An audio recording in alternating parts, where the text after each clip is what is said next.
হ্যাঁ গো, হ্যাঁ বলে ফেলো। মাটনটা কি ভালো? ভালো কি সব কাঠ লাগানো? কাট তো হবে, ওই কাটের মধ্যে কাটে না?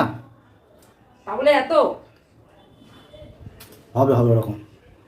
তুমি কি এই প্রথম ধুচ্ছ নাকি? মাংস আগে একবার ধুয়েছি আর এই বাচ্ছি এখন। ও, দই দিয়ে ভালোভাবে কষিয়ে কষিয়ে কষিয়ে কষিয়ে করবে, হ্যাঁ? আগে একটু অন্যরকম ভাবে আজকে রান্না করবো। কিরকম ভাবে? পরে কষাবো, আগে হাফ বয়েল করে নেবো, তারপরে কষাবো। ওই মাটন ডাক বাংলো বলে না, ওইটা করতে পারবে না?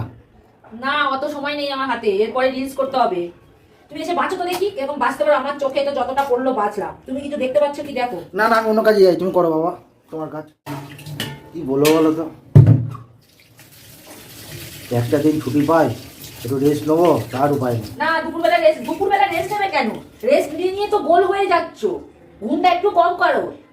সকাল 8:30টায় উঠছো।